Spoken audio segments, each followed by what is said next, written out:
একটা নির্বাচনী এলাকার ভাগ্য ঠিক কিভাবে নির্ধারিত হয়, কোন শক্তিগুলো এর পেছনে কাজ করে, আজ আমরা ঠিক এটাই বোঝার চেষ্টা করব। একটা মাত্র নির্বাচনী এলাকা নোয়াপাড়ার রাজনৈতিক আর অর্থনৈতিক চিত্রটা একেবারে ব্যবচ্ছেদ করে দেখব। একদম তৃণমূল স্তর থেকে নির্বাচন আর প্রশাসনের আসল কলকবজাগুলো বোঝার জন্যই আমাদের এই গভীর বিশ্লেষণ। তো চলুন দেখে নেওয়া যাক আজ আমরা কি কি বিষয় নিয়ে কথা বলবো। প্রথমে আমরা নোয়াপাড়ার মানুষের মনের কথা বোঝার চেষ্টা করব। তারপর আমরা ডুব দেব সংখ্যার গভীরে, দেখব মানুষের ক্ষোভের আসল কারণগুলো কি কি, আর সবশেষে একটা সম্ভাব্য সমাধানের রূপরেখাও আমরা দেখব। তো চলুন শুরু করা যাক আমাদের প্রথম পর্ব দিয়ে। এখানে আমরা নোয়াপাড়ার মানুষজন, তাদের জীবনযাত্রা আর এলাকার ভৌগোলিক গঠনকে কেন্দ্র করে একদম মাটির সত্যিটা বোঝার চেষ্টা করব। মানচিত্রের দিকে একবার দেখুন। উত্তর ২৪ পরগনা জেলার ঠিক এই জায়গাটিতে নোয়াপাড়ার অবস্থান। হুগলি নদীর ধারে এর কৌশলগত অবস্থান। একদিকে পৌরসভা, অন্যদিকে গ্রামীণ কিছু এলাকা। মানে একদিকে একেবারে শহরে জীবন, আর অন্যদিকে নদীর ধারে শান্ত জীবন। এই দুইয়ের একটা অদ্ভুত মিশ্রণই হল নোয়াপাড়ার আসল পরিচয়। সংখ্যাটা দেখুন, ২,৪৬,৮৮১। এটা কিন্তু শুধু একটা সংখ্যা নয়, এটা প্রায় ২.৫ লক্ষ মানুষের আশা, তাদের আকাঙ্ক্ষা আর তাদের সম্মিলিত ইচ্ছার একটা প্রতিফলন। এই বিশাল গণতান্ত্রিক শক্তি কিন্তু নোয়াপাড়ার ভবিষ্যৎ ঠিক করে দেয়। ৯৬%! ভাবা যায়, এখানকার জনসংখ্যার প্রায় পুরোটাই শহরবাসী, আর এই বৈশিষ্ট্যটাই এখানকার অর্থনীতি আর রাজনৈতিক চিন্তাভাবনাকে একটা নির্দিষ্ট খাতে বইয়ে নিয়ে যায়।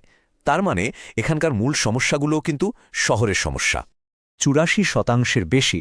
সাক্ষরতার এই উচ্চ হার কিন্তু একটা খুব গুরুত্বপূর্ণ দিক। এটা থেকে পরিষ্কার বোঝা যায় যে এখানকার ভোটাররা বেশ সচেতন এবং বিচক্ষণ। তারা শুধু শুনেই ভোট দেন না, বরং সবকিছু বুঝে শুনে বিচার করে তারপর সিদ্ধান্ত নেন। তো কারা থাকেন এই নোয়াপাড়ায়? এখানে যেমন কারখানার শ্রমিক আছেন, তেমনই আছেন কৃষক।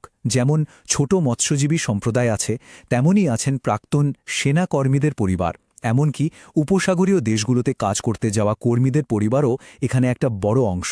এই যে এত বৈচিত্র্য, এই আর্থসামাজিক জীবনই এই কেন্দ্রের রাজনীতির গতিপথ ঠিক করে দেয়। এতক্ষণ তো আমরা মানুষ আর এলাকাটা বুঝলাম। এবার চলুন একটু গভীরে যাই, নাম্বারের জগতে। এই পর্বে আমরা দেখব ২০১৬ থেকে ২০২১ সালের মধ্যে নির্বাচনী ফলাফল ঠিক কিভাবে বদলে গেল, আর তার পেছনের সংখ্যাগুলোই বা আমাদের কি বলছে। এই চার্টটা দেখুন, বেশ অবাক করার মতো। বিজেপির ভোট শেয়ারে একটা বিরাট লাফ, প্রায় ১৯% কাছাকাছি। অন্যদিকে তৃণমূল কংগ্রেসের ভোট কিছুটা কমেছে। কিন্তু আসল গল্পটা কিন্তু এই শতাংশের খেলায় লুকিয়ে নেই। আসল গল্পটা লুকিয়ে আছে ভোটের আদান প্রদানে। এই স্লাইডটা দেখুন, এখানেই আসল খেলাটা পরিষ্কার হয়ে যাচ্ছে। একদিকে কংগ্রেসের ভোট ব্যাংকে প্রায় ৫৬,০০০ ভোটের একটা বিশাল ধস নেমেছে, আর সেই ভোটের একটা বিরাট অংশ, প্রায় ৪৪,০০০, সরাসরি বিজেপির ঝুলিতে চলে গেছে। শতাংশের হিসেবের থেকে এই আসল সংখ্যাগুলোই নির্বাচনের মূল গতিপ্রকৃতিকে অনেক বেশি পরিষ্কারভাবে তুলে ধরে। আর এটাই ছিল ২০২১ সালের নির্বাচনের সবচেয়ে বড় নির্ধারক ফ্যাক্টর। যে কোনো নির্বাচনী এলাকার রণকৌশল বুঝতে হলে তার জনসংখ্যাতাত্ত্বিক গঠনটা বোঝা খুব জরুরি। এখানে প্রায় ৮৫ থেকে ৯০% হিন্দু ভোটার, এর মধ্যে আবার ২৫ থেকে ৩০% তফসিলি জাতি, যার একটা বড় অংশ মতুয়া সম্প্রদায়ের। আবার ১০ থেকে ১৫% মুসলিম ভোটারও একটা গুরুত্বপূর্ণ ভূমিকা পালন করে। এই পুরো সমীকরণটা মাথায় রেখেই কিন্তু সব রাজনৈতিক দল তাদের কৌশল তৈরি করে। তো আমরা দেখলাম কি ঘটেছে, কিন্তু প্রশ্ন হলো, এমনটা হলো কেন? চলুন এবার সংখ্যা ছেড়ে মানুষের দৈনন্দিন জীবনের গল্পটা শুনি, যে সমস্যাগুলো তাদের ভোটের সিদ্ধান্তকে সরাসরি প্রভাবিত করেছে। বর্ষাকালের গর্ত সংকট, এই একটা কথাই কিন্তু পরিকাঠামোগত অবহেলার পুরো ছবিটা তুলে ধরে। যখন ডেটা বা সংখ্যাগুলো মানুষের প্রতিদিনের কষ্টের কারণ হয়ে দাঁড়ায়, তখন সেটা আর নিছক তথ্য থাকে না, সেটা হয়ে ওঠে ক্ষোভের স্ফুলিঙ্গ। এই সমস্যাগুলো দেখুন, এগুলো কিন্তু বিচ্ছিন্ন নয়। কাটমানির দুর্নীতি থেকে শুরু করে যুবকদের বেকারত্ব, ভাঙা রাস্তা থেকে শুরু করে বন্যার ভয়, এমনকি ভোট পরবর্তী হিংসার আতঙ্ক, এই প্রত্যেকটা জিনিস সরাসরি মানুষের জীবনকে প্রভাবিত করে। আর এই পদ্ধতিগত ব্যর্থতাগুলোই শাসকের বিরুদ্ধে মানুষের মনে ক্ষোভ তৈরি করে। এই কাটমানি শব্দটা এখন বাংলার রাজনীতিতে খুব পরিচিত।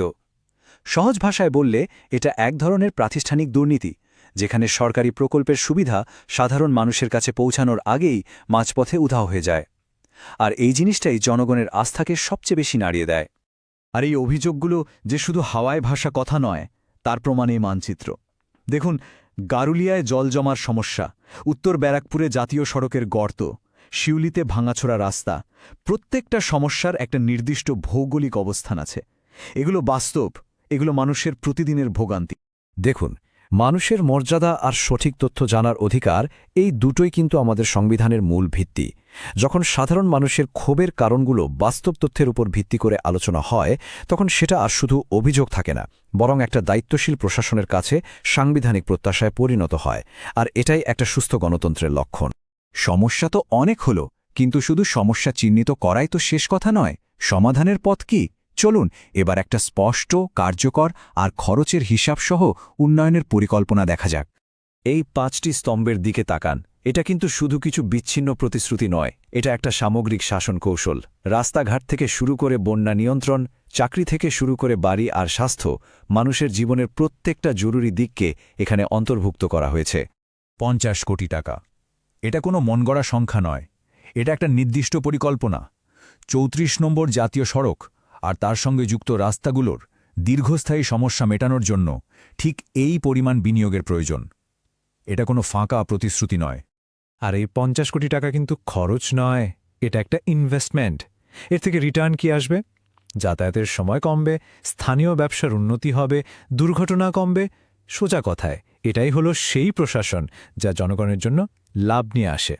এবার দেখুন একটা দারুণ ইন্টারেস্টিং কৌশল। এর নাম দেওয়া হয়েছে চতুর্মুখ যোগাযোগ মতবাদ। এখানে 4 ধরনের বার্তা 4 ধরনের ভোটার গোষ্ঠীর জন্য তৈরি করা হয়েছে। যেমন দুর্নীতির বিরুদ্ধে আগ্রাসী বার্তা তাদের জন্য যারা পরিবর্তনে আগ্রহী, স্থিতিশীলতা আর আইনের শাসনের বার্তা শহুরি মধ্যবিত্তের জন্য, উন্নয়ন আর প্রযুক্তির কথা তরুণ ভোটারদের জন্য, আর ঐতিহ্য ও নারী সুরক্ষার বার্তা হিন্দু, এসসি, ওবিসি এবং নারী ভোটারদের জন্য। এটা একটা বহুমাত্রিক প্রচার কৌশল। আমাদের আলোচনার প্রায় শেষ পর্যায়ে এসে গেছি।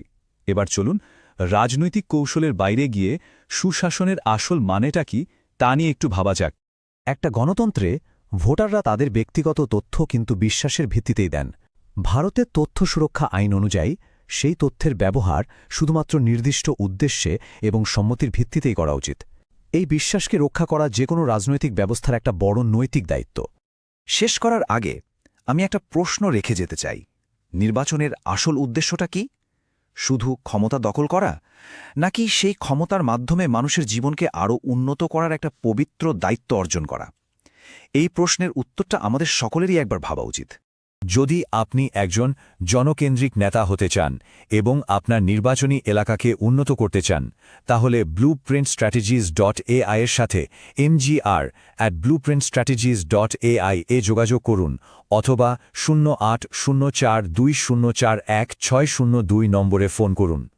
উদ্দেশ্য রাজনীতির ঊর্ধ্বে।